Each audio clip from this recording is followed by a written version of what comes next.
things that I think a lot of us have struggled with is getting students to engage in our project and then stay with us through the course of it. So I just wondered if you had any tips, advice for us in terms of the best ways to firstly engage students, but then also keep them with us for the duration of a project. So I have a lot of experience in mental health services and participating in kind of the patient and public involvement aspects, like stakeholders groups, and one of the most promising things I saw about this project was the fact that it resembled another NHS service that often puts down to their patients the chance to develop resources for the websites and stuff like that. And a big thing that service did that kept their patient involvement consistent, so I've seen the same people going for the past 5 years, is the fact that we were kind of compensated for our time. What we did is work. We are working, we're working hard, and we do deserve to receive something for that.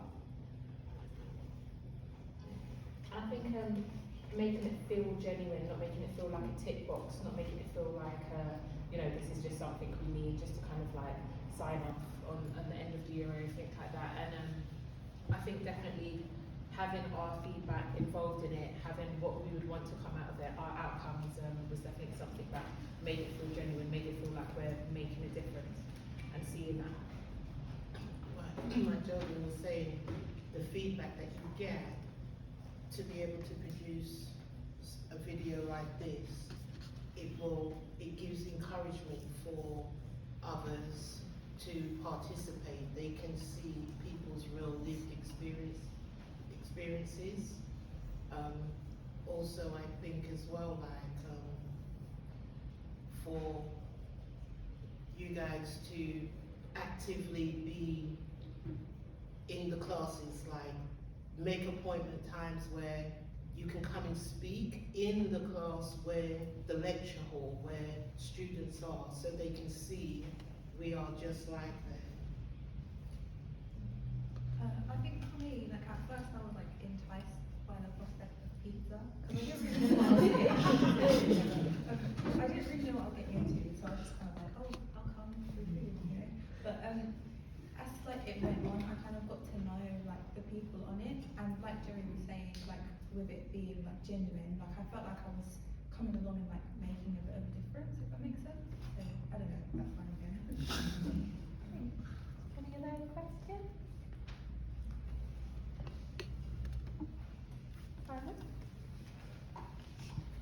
Part of the critical aspect around this is obviously kind of creating that safe space where you can feel comfortable that you can come into and that your views and opinions will be respected.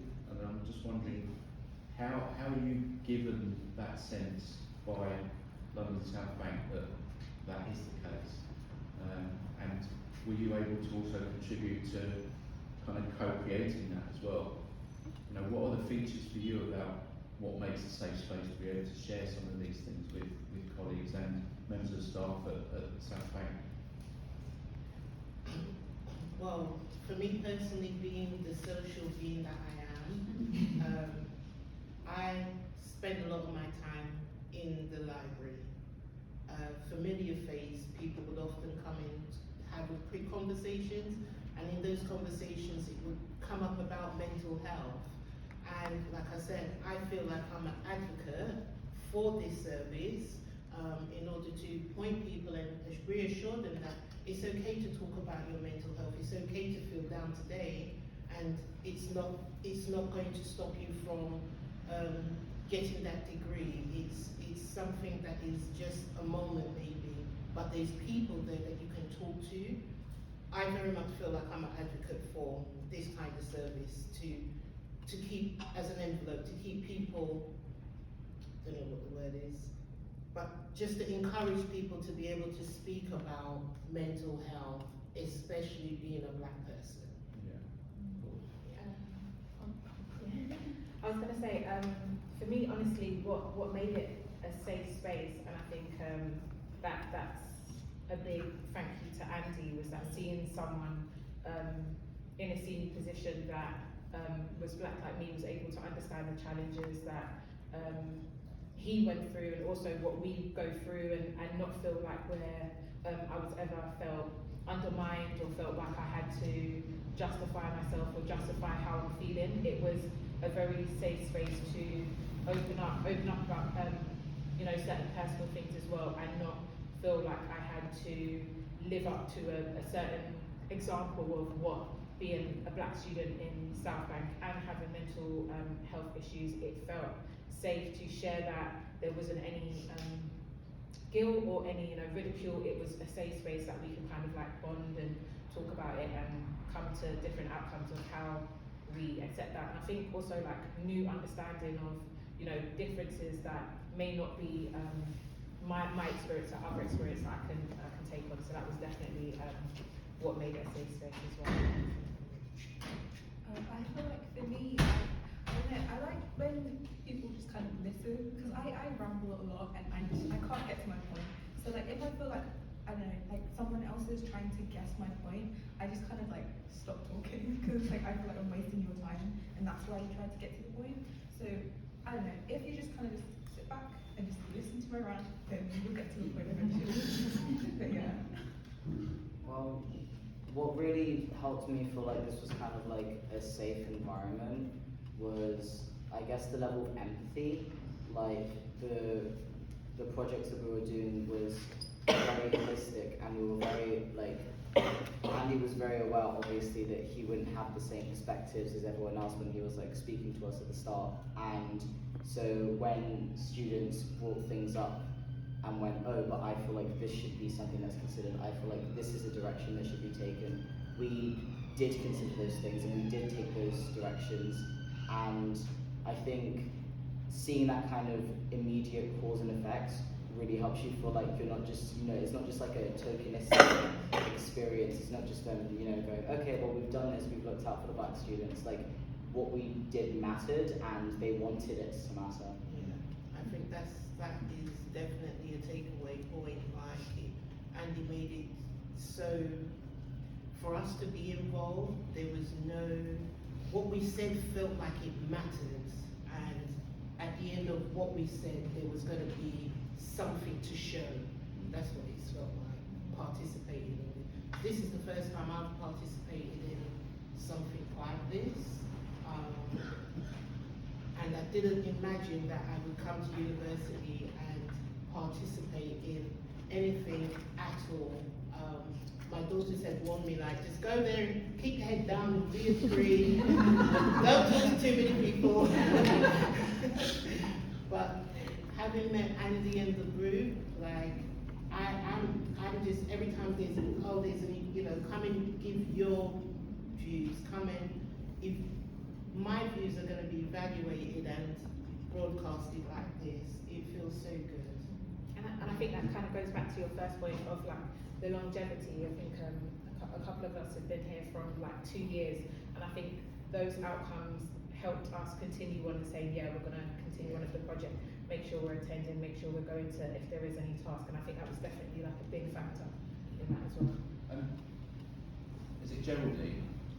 Me? Yeah.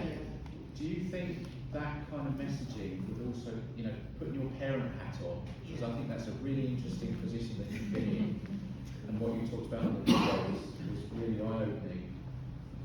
Do you think that is then kind of a good way in which this project kind of moves up to the next step in terms of getting some of this information out into black parents, so that they can understand that this kind of support is available? Because, you know, I'm a parent myself, and my daughter is currently resisting being influenced in terms of thinking about university. But the fact, if I knew that some of this support was there, then that might make me think differently about a particular institution compared to another, because it's another more detailed demonstration that that institution cares about my child. And I'm just wondering whether that is a message that you think, you know, other members of the black community would be interested in hearing. I honestly would share this to every mother, father, uncle, auntie that I know that has children that is embarking or is at university. Like I said, when my children went off to university, they're strong beings. I didn't for one moment think of anything to do with mental health or about them. They never showed me any signs that they were in crisis of any kind.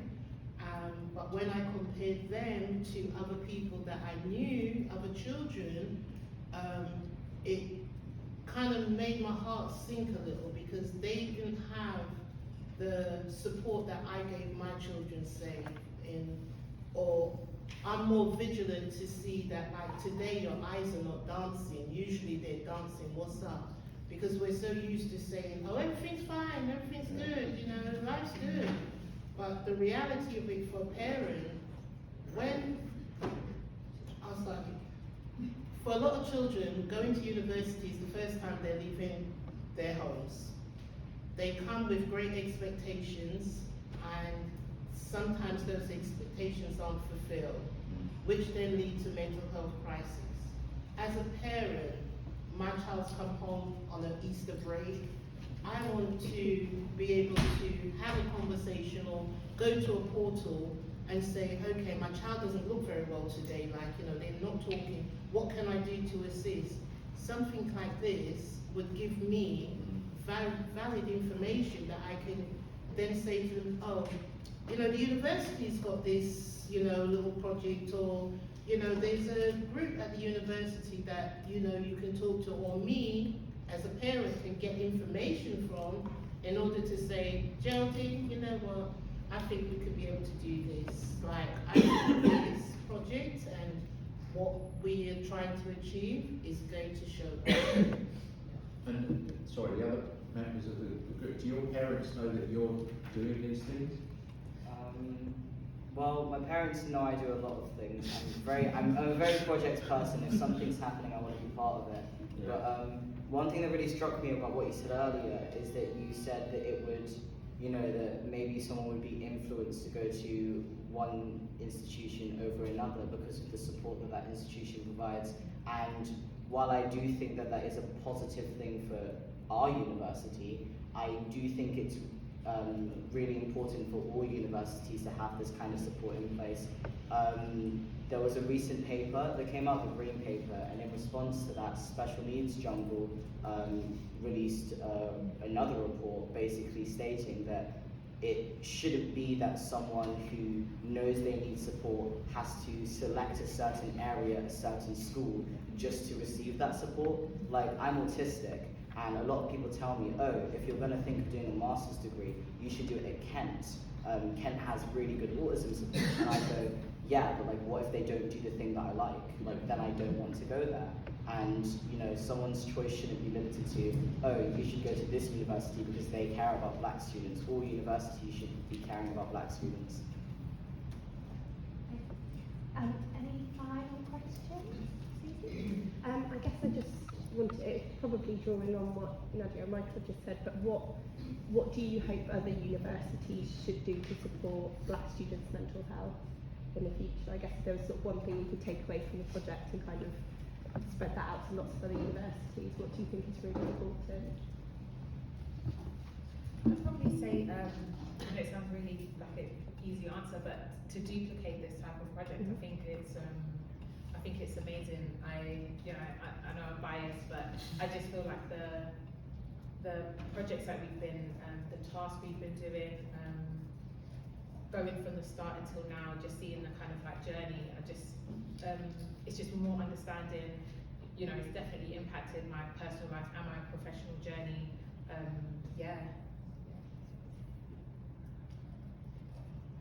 Say the question again.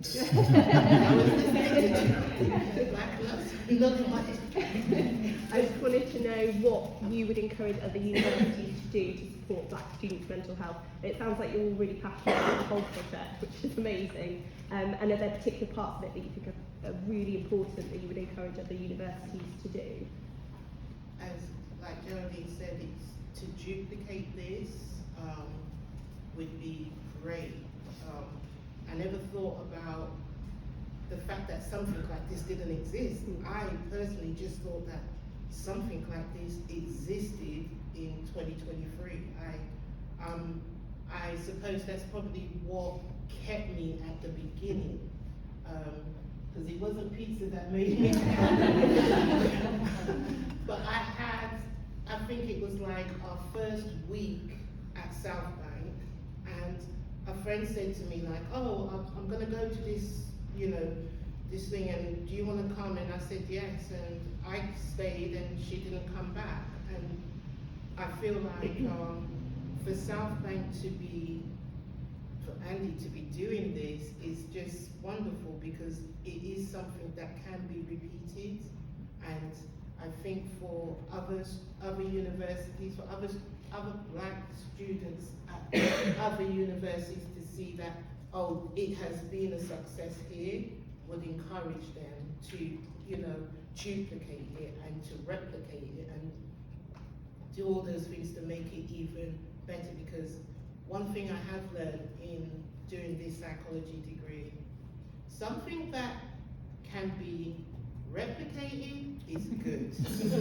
Something that someone can come along and say, oh, we as members of a project, maybe we forgot something that doesn't, you know, grip our personal lives, that hasn't got an impact on our lives, but somebody else might have a different, and they can add to it. And that's the beauty of this project and being part of it.